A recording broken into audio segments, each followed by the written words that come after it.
तो हम लोग बातें कर रहे थे जलवायु परिवर्तन प्रदर्शन सूचकांक 2020 के बारे में। जलवायु परिवर्तन प्रदर्शन सूचकांक 2020, इसमें प्रथम स्थान पे स्वीडन है। ये भी नोट कर लें, इसमें प्रथम स्थान पर स्वीडन है। अंतिम स्थान पे कौन सा है? संयुक्त राज्य अमेरिका।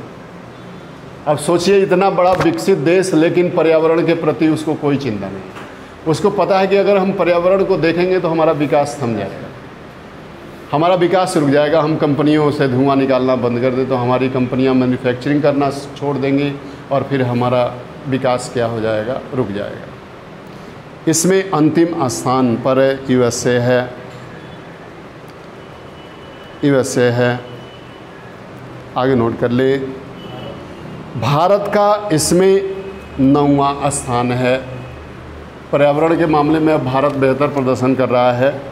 चूँकि इसलिए प्रदर्शन किया क्योंकि कोविड-19 के तहत सब कुछ बंद था।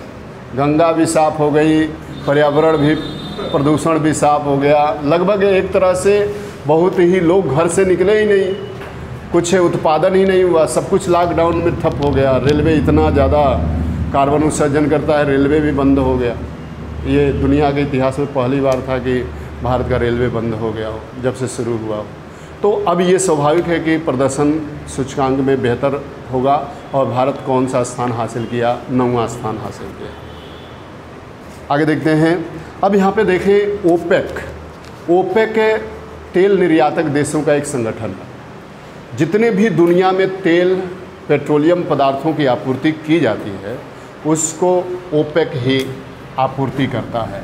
और इस ओपेक का एक सक्रिय मेंबर था इक्वाडोर, लेकिन इक्वाडोर इससे बाहर होने की घोषणा कर दिया है। ये पर नोट कर ले स्टारना के। इक्वाडोर ओपेक तेल निर्यातक संगठन से बाहर होने की घोषणा कर दिया। अब ये कब किया? 1 अक्टूबर 2019 से ये छोड़ दिया, इसकी सदस्यता को छोड़ दिया। एक नोट कर लेंगे, 1 अक्टूबर 2019 को सदस्यता को त्यागने का फैसला किया, सदस्यता को छोड़ने का फैसला किया, जो 1 जनवरी 2020 से प्रभावी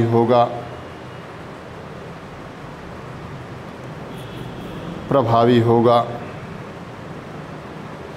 अब यहाँ पर देखा जाए तो कौन ऐसा देश है जहाँ पर हिंदी को तीसरी न्यायिक भाषा बनाई गई? न्यायिक भाषा हिंदी को बनाई गई है किस देश में? किस शहर में? तो यूएई के अबू धाबी में। यूएई के अबू धाबी में हिंदी को तीसरा न्यायिक भाषा बनाया गया है। यहीं पर नोट कर लें, यूएई के अबू धाबी में,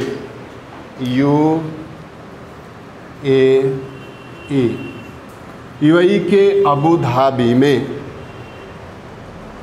हिंदी को तीसरी न्यायिक भाषा बनाया गया है। हिंदी को तीसरी न्यायिक भाषा बनाया गया है। चूँकि हिंदी भाषी लोगों की संख्या वहाँ पे बढ़ती जा रही है। वहाँ पे जो लोग भी काम करने के लिए प्रवासी के रूप में जाते हैं वो धीरे धीरे वहाँ पे पैसा होने के बाद फ्लैट खरीद लेते, अस्थायी रूप से बसने का निर्णय ले लेते हैं। जिसके कारण हिंदियों की तादाद बढ़ती जा रही है और इसीलिए वहाँ पर हिंदी को न्यायिक भाषा का दर्जा प्रदान किया गया है। आगे नोट कर ले। अब अबू धाबी में विश्व का प्रथम कृत्रिम बुद्धिमत्ता विश्वविद्यालय की स्थापना की गई। बुद्धिमत्ता यानी कि जहाँ पे इंटेलेक्चुअलिटी बढ़ाई जा सके, उसकी स्थापना की गई। यहीं पर नोट कर लें, अबू धाबी में विश्व का प्रथम कृत्रिम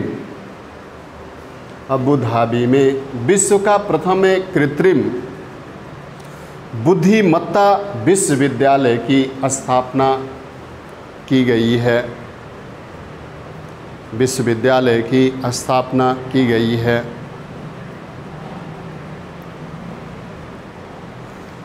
अब यहाँ पर देखा जाए तो भारत के कौन ऐसे 2 शहर हैं जिन्हें यूनेस्को के रचनात्मक शहरों में शामिल किया गया है।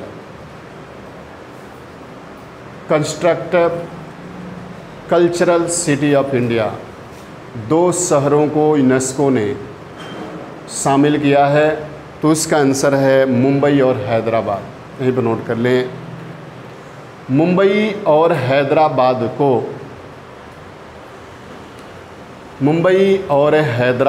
को यूनेस्को के रचनात्मक शहरों के नेटवर्क में, यूनेस्को के रचनात्मक शहरों के नेटवर्क में शामिल किया गया है, नेटवर्क में शामिल किया गया है। अब यहाँ पे देखा जाए तो कौन ऐसा देश है जहाँ पे भारतीयों को वीज़ा मुक्त प्रवेश देने की घोषणा किया? कौन ऐसा देश है जो भारतीयों को वीज़ा मुक्त प्रवेश की घोषणा किया है? ब्राज़ील। ये पर नोट कर ले, ब्राज़ील ने भारतीयों को वीज़ा मुक्त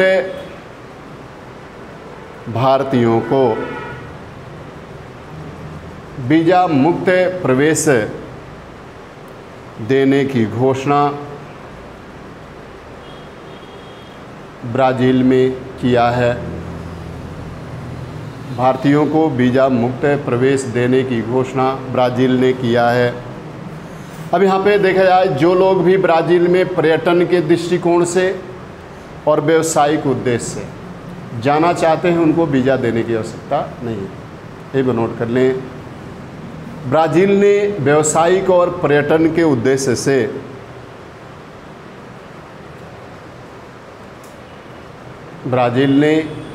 व्यावसायिक और पर्यटन के दृष्टिकोण से ब्राज़ील जाने वाले भारतीयों के लिए यह व्यवस्था दिया है।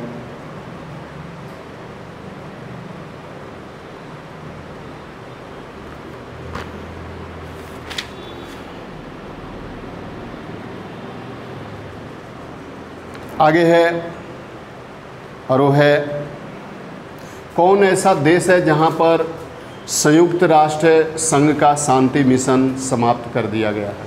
संयुक्त राष्ट्र का शांति मिशन कहाँ पे समाप्त किया गया है? तो इसका आंसर है हैती। हैती एक छोटा सा देश है, वहाँ पे शांति मिशन बहुत दिनों से लगाया गया था। वहाँ पे संयुक्त राष्ट्र संघ का शांति मिशन था, क्योंकि वहाँ पे एक गृह युद्ध की स्थिति थी और वहाँ पे शांति मिशन ने अपना ऑपरेशन ख़त्म कर दिया है। ये पर नोट कर ले, हैती में UN शांति मिशन समाप्त हो गया है। हैती में UN शांति मिशन समाप्त हो गया है।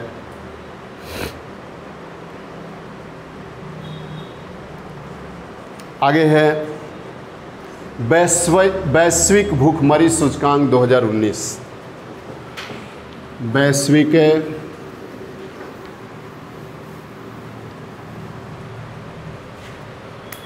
वैश्विक भूखमरी सूचकांक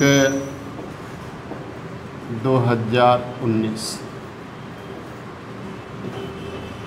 वैश्विक भूखमरी सूचकांक 2019, यहीं पर नोट कर लें। इसमें 117 देशों को शामिल किया गया है। 117, इसमें 117 देशों को शामिल किया गया है। आगे नोट कर लें, विश्व में सबसे कम भूखमरी, विश्व में सबसे कम भूखमरी कहाँ पे हो सकती है? विश्व में सबसे कम भूखमरी देखा जाए तो ये हो सकती है आपका फिनलैंड में। फिनलैंड में ये भी नोट कर लें, विश्व में सबसे कम भूखमरी फिनलैंड में है, जबकि सर्वाधिक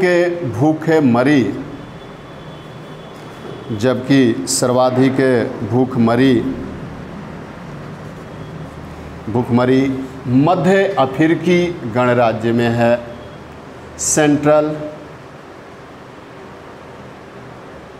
रिपब्लिक अफ्रीका, मध्य अफ्रीकी गणराज्य में है। जबकि इसमें देखा जाए तो भारत का कौन सा पोजीशन है, भारत का 102 पोजीशन है, 102। ये पर नोट कर ले, एक अंक का सुधार हुआ है। 2018 में 103 था, इस बार 102 हुआ। ये पर नोट कर लें, भारत का पोजीशन 102 है, 102 है। भारत का पोजीशन 102 है, 102 है। आगे देखा जाए तो time person of the year 2019 का टाइम पत्रिका ने पर्सन ऑफ द ईयर किसे घोषित किया है, पूछा जा सकता है। नोट कर लें, time person of the year 2019, time person of the year 2019। यहीं पर नोट कर लें, प्रसिद्ध अमेरिकी समाचार पत्र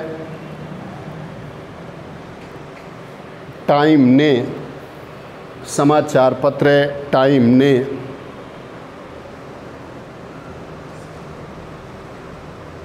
ग्रेटा थर्नबर्ग सामाजिक कार्यकर्ता हैं, पर्यावरणविद हैं, स्वीडिश हैं, ग्रेटा थर्नबर्ग को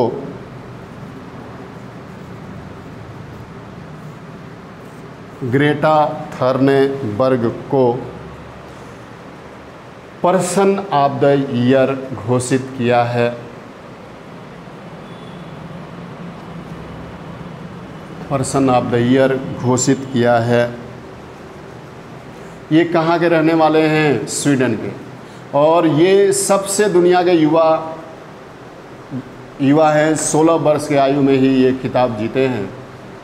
इतना कोई युवा नहीं है, कभी प्रधानमंत्री शामिल होते हैं, कभी देश के 70 साल 80 साल के लोग शामिल होते हैं, लेकिन यहाँ पर देखा जाए तो ये मात्र 16 वर्ष की अवस्था में ही ये शामिल हुआ है। ये भी नोट कर लें, ये स्वीडन के रहने वाले हैं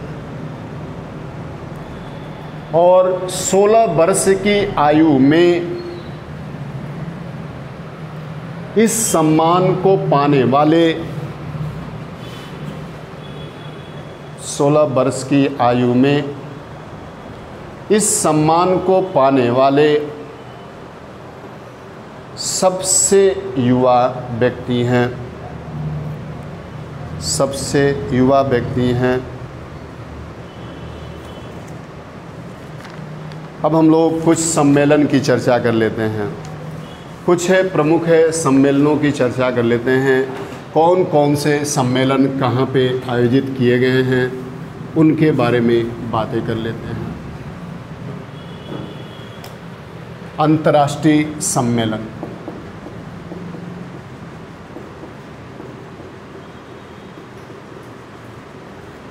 अंतर्राष्ट्रीय सम्मेलन से भी क्वेश्चन पूछे जाते हैं। अंतर्राष्ट्रीय सम्मेलन, इंटरनेशनल समिट। पहला है भारत ऑस्ट्रेलिया वर्चुअल शिखर सम्मेलन।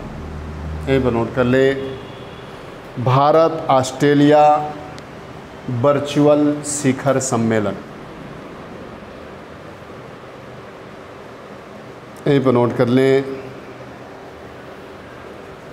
4 जून 2020 को 4 जून 2020 को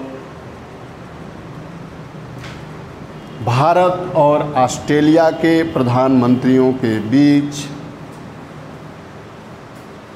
भारत और ऑस्ट्रेलिया के प्रधानमंत्रियों के बीच पहले वर्चुअल शिखर सम्मेलन का आयोजन किया गया।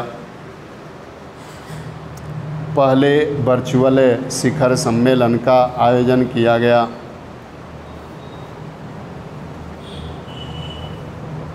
आगे नोट कर लें, इस समझौते, इस सम्मेलन में प्रत्येक 2 वर्ष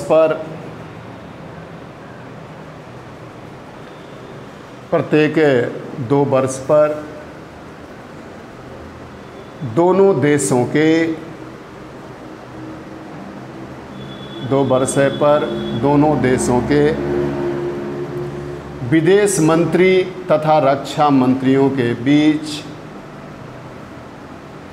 विदेश मंत्री तथा रक्षा मंत्रियों के बीच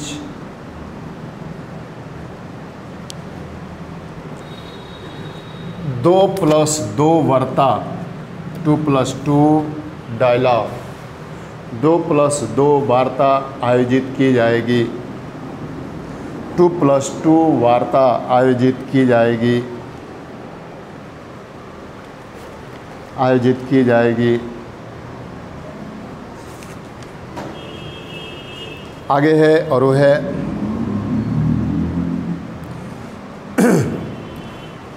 भारत और अफ्रीका रक्षा मंत्री सम्मेलन 2020। भारत अफ्रीका रक्षा मंत्री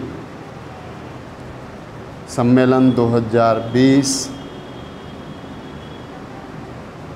यहीं पर नोट कर लें। इस सम्मेलन का आयोजन फरवरी में लखनऊ में किया गया। लखनऊ में किया गया, 2020 में लखनऊ में किया गया।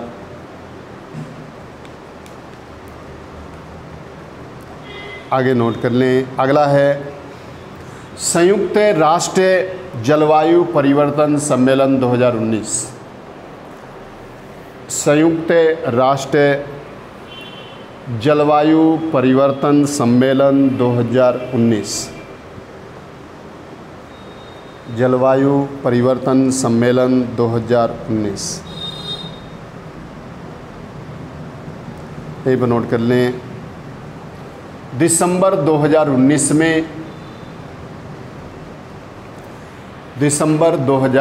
में इसका आयोजन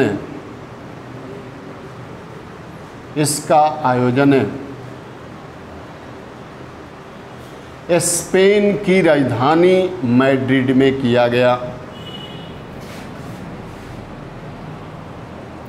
स्पेन की राजधानी मैड्रिड। तो जलवायु परिवर्तन सम्मेलन 2019 पूछा जा सकता है, तो इसका आंसर है मैड्रिड। स्पेन की राजधानी मैड्रिड में किया गया। स्पेन की राजधानी मैड्रिड में किया गया। आगे देखते हैं 11वां ब्रिक्स शिखर सम्मेलन। 11वां ब्रिक्स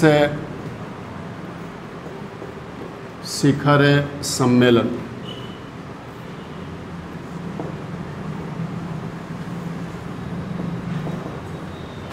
ग्यारहवां ब्रिक्स शिखर सम्मेलन, यहीं पर नोट कर लें।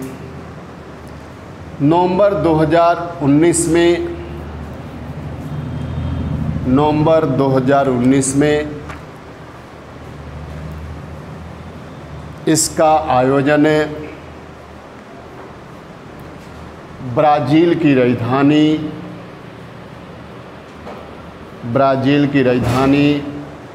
ब्राज़ीलिया में किया गया।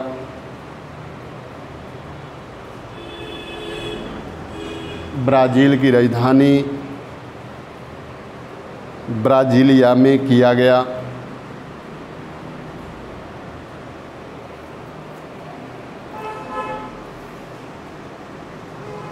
आगे है और वो है C14 विश्व महापौर शिखर सम्मेलन।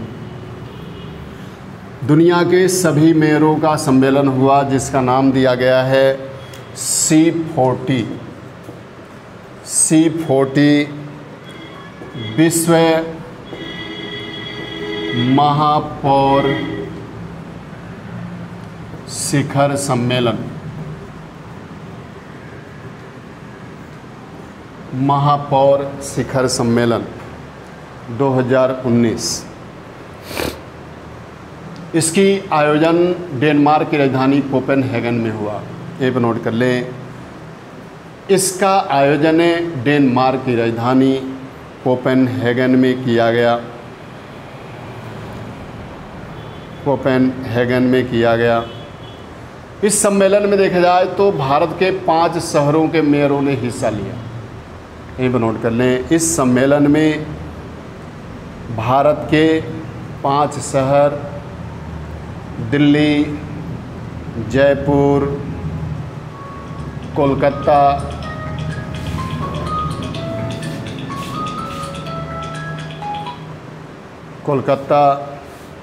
चेन्नई, बंगलुरु के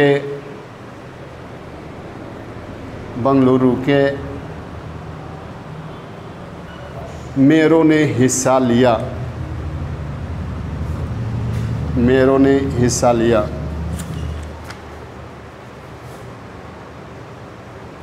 आगे है और वो है 35वां एशियान शिखर सम्मेलन। 35वां एशियान शिखर सम्मेलन। ये नोट कर ले, नवंबर 2019 के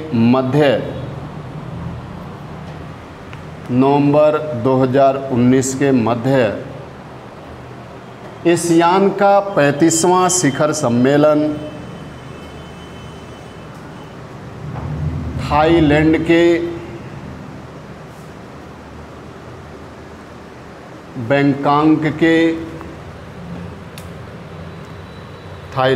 बैंकॉक के नानथाबुरी में हुआ।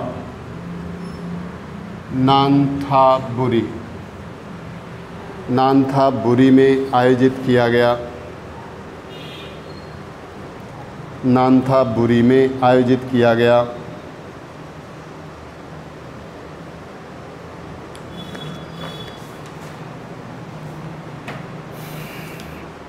आगे है और वो है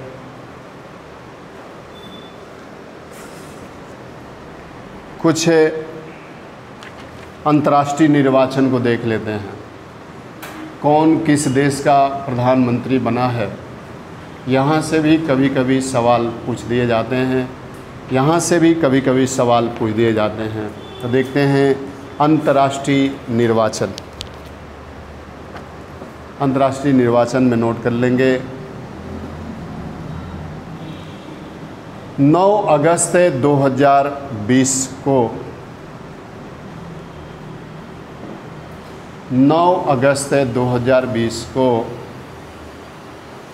महिंद्रा राजपक्षे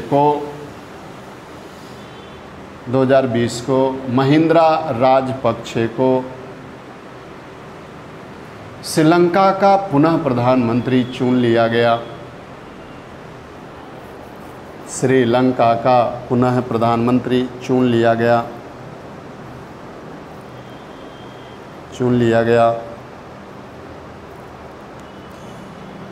आगे नोट कर लें, 10 जुलाई 2020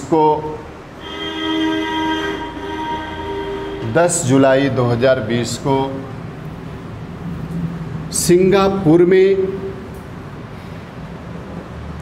सिंगापुर में आम चुनाव हुआ।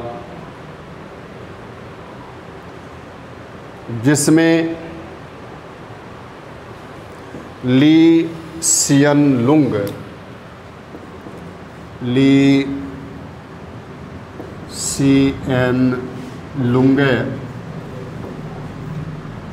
5वीं बार प्रधानमंत्री की शपथ लिया।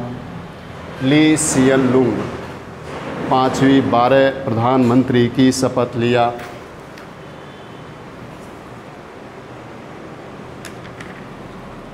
आगे नोट कर ले सना मारिन, ये भी नोट कर ले। सना मारिन विश्व के सबसे युवा प्रधानमंत्री बने। सना मारिन ने विश्व के सबसे युवा प्रधानमंत्री बने। और ये कहाँ के प्रधानमंत्री बने हैं? फिनलैंड। इन्होंने मात्र 34 वर्ष की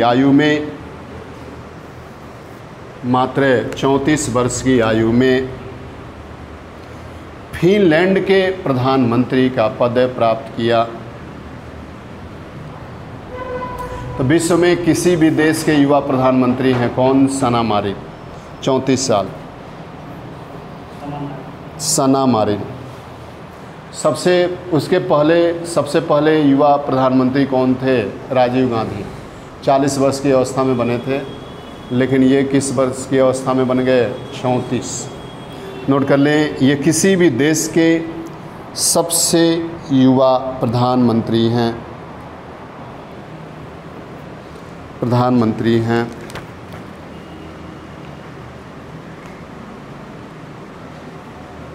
आगे नोट कर लें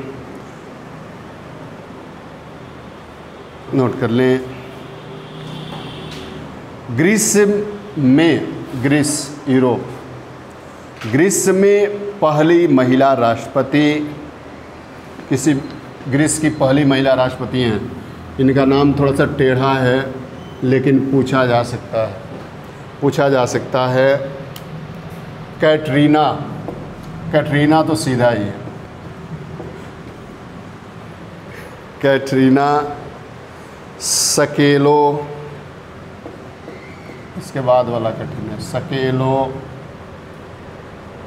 सकेला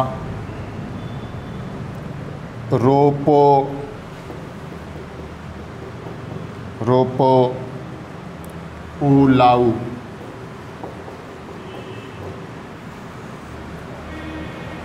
तो कैटरीना सकेला रोपोउलाऊ ये है यहाँ के प्रधानमंत्री, महिला प्रधानमंत्री हैं, और ये पहली ग्रीस की महिला प्रधानमंत्री हैं। पहली महिला प्रधानमंत्री हैं ग्रीस की। आगे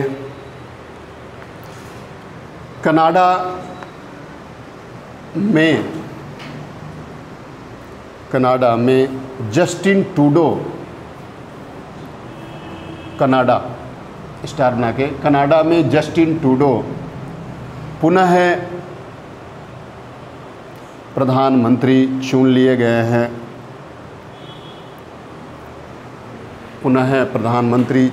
गए हैं। अब इसे जस्टिन ट्रूडो के मंत्रिमंडल में 4 भारतीयों को शामिल किया गया। और कौन कौन से भारतीय हैं जिन्हें इसमें शामिल किया गया है, प्रश्न बन सकता है। यही पे नोट कर ले, जस्टिन ट्रूडो के मंत्रिमंडल में 4 भारतीयों को शामिल किया गया है। मंत्रिमंडल में 4 भारतीयों को शामिल किया गया है। पहला अनीता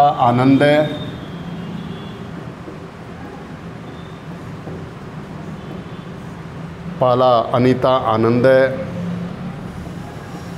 दूसरा नवदीप बैस,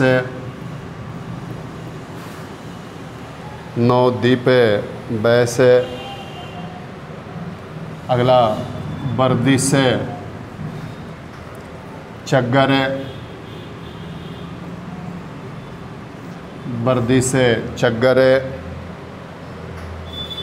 और हरजीत सज्जन। तो ये 4 भारतीय शामिल किए गए हैं।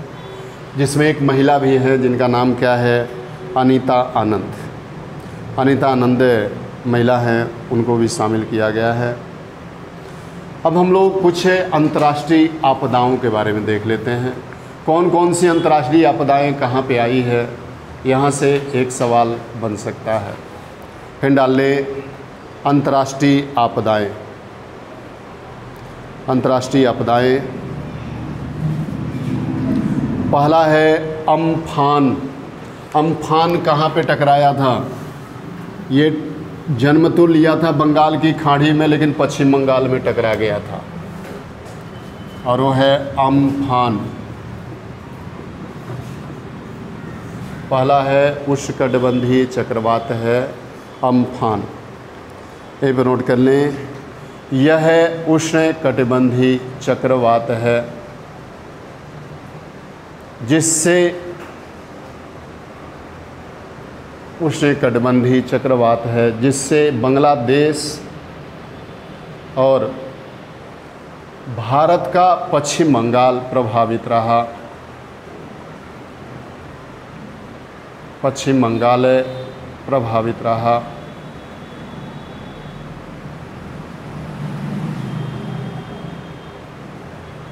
आगे नोट कर लें, 18 मई 2020 को 18 मई 2020 को इस चक्रवात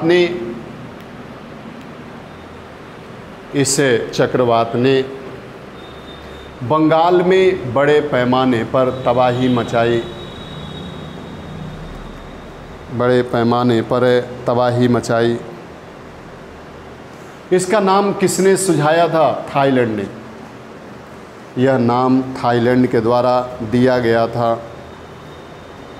थाईलैंड के द्वारा दिया गया था। आगे देखते हैं, अगला है निसर्ग चक्रवात।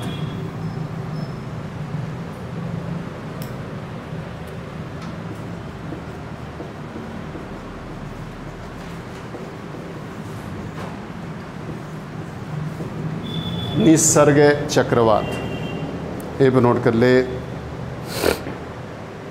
1 से 4 जून 2020 को निसर्ग, 1 से 4 जून 2020 को यह चक्रवात अरब सागर में जन्म लिया। अरब सागर में जन्म लिया तथा महाराष्ट्र में तबाही मचाया। तबाही मचाया।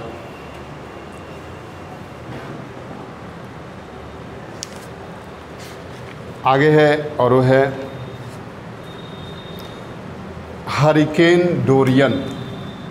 हरिकेन हमेशा मैक्सिको की खाड़ी में जन्म लेता है और इससे मैक्सिको, यूएसए इत्यादि प्रभावित रहता है। जब भी हरिकेन आए तो समझ जाएं कि वो सीधे से यूएसए या मैक्सिको उसी के आसपास आया है या उसके आसपास के कंट्रियों में। हरिकेन डोरियन, ये भी नोट कर लें। यह मैक्सिको की खाड़ी में जन्म लिया तथा वेस्ट इंडीज के देश बहामास से टकराया। वेस्ट इंडीज के देश बहामास से टकराया। वेस्ट इंडीज के देश बहामास से टकराया। बहामास से टकराया। अब हम लोग बातें कर लेते हैं कुछ केंद्रीय बजट से। केंद्रीय बजट से जो सवाल पूछ दिए जाते हैं मोटे मोटे तौर पर, उनसे बातें कर लेते हैं। तो हिंट डाल लेते हैं, केंद्रीय बजट 2020-21। केंद्रीय बजट, केंद्रीय बजट 2020-21, ये भी नोट कर लें। यह बजट 1 फरवरी 2020 को वित्त मंत्री निर्मला सीतारमण के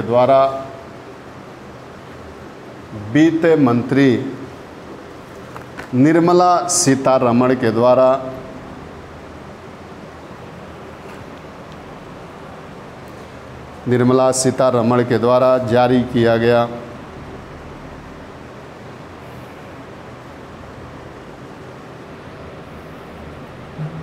आगे नोट कर लें, जारी किया गया।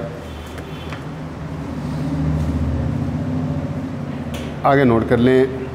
अब यहाँ पर देखा जाए तो इस बजट में राजस्व घाटा कितना % अनुमान लगाया गया, यहीं पर नोट कर लें। इस बजट में 2.7%, स्टार बना के बटन कर लेंगे।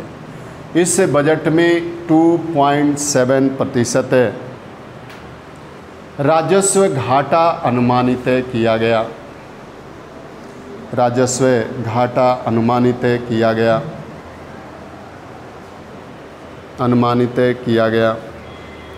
अब यहाँ पर देखें, इस बार के समीक्षा अधिकारी में भी पूछा गया था कि सबसे अधिक आय किससे होता है, कितना पैसा, उसमें पैसा लिख दिया था, निगम कर, आयकर।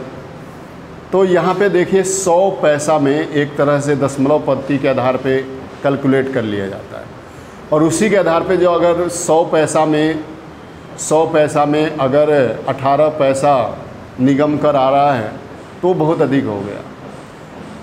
आयकर का कितना 100 पैसा में आ रहा है, फिर जीएसटी का कितना आ रहा है, ये सब कुछ इस बार तो मिलान करने के लिए पूछ दिया था ऊपरी समीक्षा अधिकारी ने, तो हो सकता है कि फिर पूछ दे। तो आय और व्यय कहाँ पे जाता है, इसकी हम एक तालिका बना लेते हैं, यहीं पर नोट कर लें। इस बजट के व्यय के संघटक, कंपोनेंट्स ऑफ एक्सपेंस, व्यय के घटक,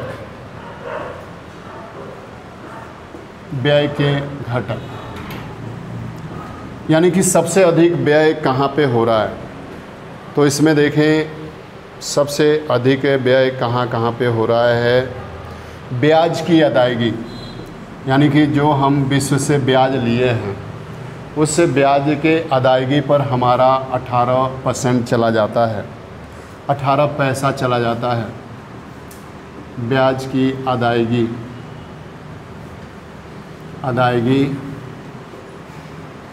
पर 18 पैसा या 18% कर लेंगे। दूसरा है रक्षा पे कितना खर्च किया जा रहा है, 8 पैसा या 8%। 100 में पैसा बना ले या % बना ले, रक्षा पे 8% खर्च हो रहा है। सब्सिडी पे 6%, 6%। केंद्रीय क्षेत्र की योजनाओं पर 13%। केंद्रीय क्षेत्र के योजनाओं पे कितना हो रहा है, 13%। पेंशन, जो पेंशन लोगों को दिया जाता है, पेंशन पे खर्च हो रहा है 6%। और करों और शुल्कों में राज्यों का हिस्सा 20%।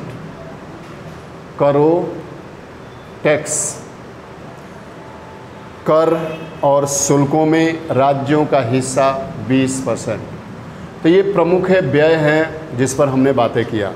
कंपटीशन में अधिकतर क्या होता है कि करों में राज्यों का हिस्सा न पूछ के डायरेक्ट किसको पूछ देता है, ब्याज की अदायगी। कई वर्षों से क्वेश्चन पूछा जा रहा है पीसीएस में, यूपी पीसीएस में, कि राजस्व का सबसे बड़ा व्यय का मद क्या होता है, तो ब्याज की अदायगी होती है। अब 18% हम ब्याज दे देते हैं, वो चाहे एशियाई विकास बैंक हो, चाहे विश्व बैंक हो, या तमाम जो वित्तीय संस्थाएं हैं उनको हम ब्याज देने का काम करते हैं। आगे देखते हैं प्राप्ति, आय का स्रोत। इस बजट में आय का स्रोत क्या है? कहाँ कहाँ से आय कितना % हुआ है, इसी को पूछा जा चुका है इस बार। आय के स्रोत, आय तो निगम कर, निगम कर से 18 पैसा या % कौन है काट, निगम कर से 18 पैसा, आयकर से 17 पैसा, आयकर से 17 पैसा, उधार और अन्य देवताओं से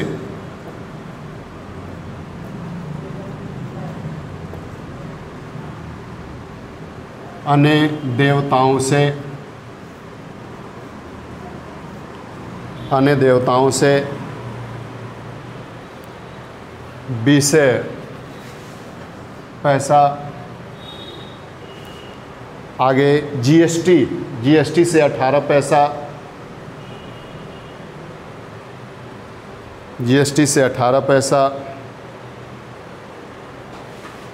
केंद्रीय उत्पाद शुल्क, केंद्रीय उत्पाद शुल्क से 7 पैसा, केंद्रीय उत्पाद शुल्क से 7 पैसा। तो ये है आय के स्रोत, जहाँ से पैसा आ रहा है, जहाँ से पैसा आ रहा है उस पे हमने बातें किया। आगे देखते हैं राजकोषीय घाटा कितना % रहेगा, 3.5%। यहीं पर नोट कर ले, राजकोषीय घाटा 3.5% होगा। प्राथमिक घाटा 0.4% होगा, प्राथमिक घाटा 4% होगा।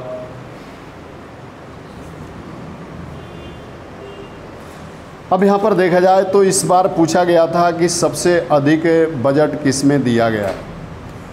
इस बार समीक्षा अधिकारी में भी पूछा था कि सबसे अधिक बजट किस में दिया गया है, सबसे कम किस में दिया गया है। तो सबसे कम इस बार मनरेगा के लिए दिया गया है, मनरेगा के लिए दिया गया है, जो आंसर है। यहीं पर नोट कर लें। विगत अन्य वर्षों की भांति, अन्य वर्षों की भांति मनरेगा में कम धन आवंटित किया गया है, धन आवंटित किया गया है। अब यहाँ पर देखा जाए तो भारत सबसे अधिक आयात किस देश से कर रहा है वर्तमान में? तो वर्तमान में चाइना से ही कर रहा है और दूसरे स्थान पे यूएसए है। यहीं पर नोट कर ले। आयात के दृष्टि से 5 देश, आयात के दृष्टि से 5 देश कौन कौन से हैं उस पर हम बातें करते हैं। सबसे पहला है चीन, दूसरे स्थान पे है यूएसए, दूसरे स्थान पे है यूएसए, तीसरे स्थान पे है संयुक्त अरब अमीरात, यूएसए, यूएई, चौथे स्थान पे सऊदी अरब, 5वें स्थान पे इराक है, 5वें स्थान पे इराक है। अब यहाँ पे देखा जाए तो विश्व में सबसे अधिक बेची जाने वाली कौन सी वस्तु रही है इस वर्ष? विश्व में सबसे अधिक निर्यात की कौन सी मद रही है? चावल। यही पर नोट कर लें। विश्वव्यापी निर्यात में, विश्वव्यापी निर्यात में सर्वाधिक भारत की हिस्सेदारी वाली वस्तु चावल रही है और दूसरे स्थान पे मोती और रत्न रहे हैं। दूसरे स्थान पे मोती और अन्य बहुमूल्य रत्न रहे हैं। अब यहाँ पर देखा जाए तो प्रति व्यक्ति आय के दृष्टि से भारत का कौन सा राज्य अव्वल है, प्रथम स्थान पे है?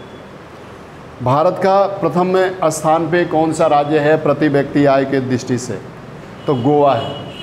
गोवा, सिक्किम, हरियाणा, 3 राज्य हैं ये, फर्स्ट पे, सेकंड पे, थर्ड पे। यहीं पर नोट कर ले। प्रति व्यक्ति आय के दृष्टिकोण से गोवा प्रथम स्थान पे है, सिक्किम दूसरे स्थान पे है और हरियाणा तीसरे स्थान पे है। हरियाणा तीसरे स्थान पे है।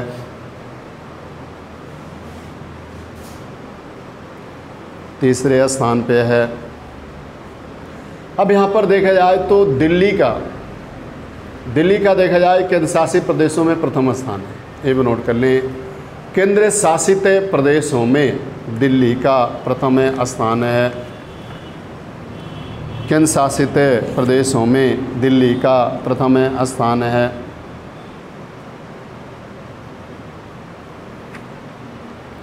प्रथम स्थान है।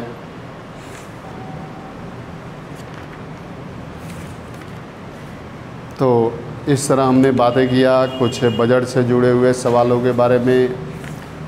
बजट के बाद अब हम लोग बातें कर लेते हैं कुछ खगोलीय गतिविधियों के बारे में। फिर डाल लेते हैं खगोलीय गतिविधियाँ। वीडियो बंद करें, बंद।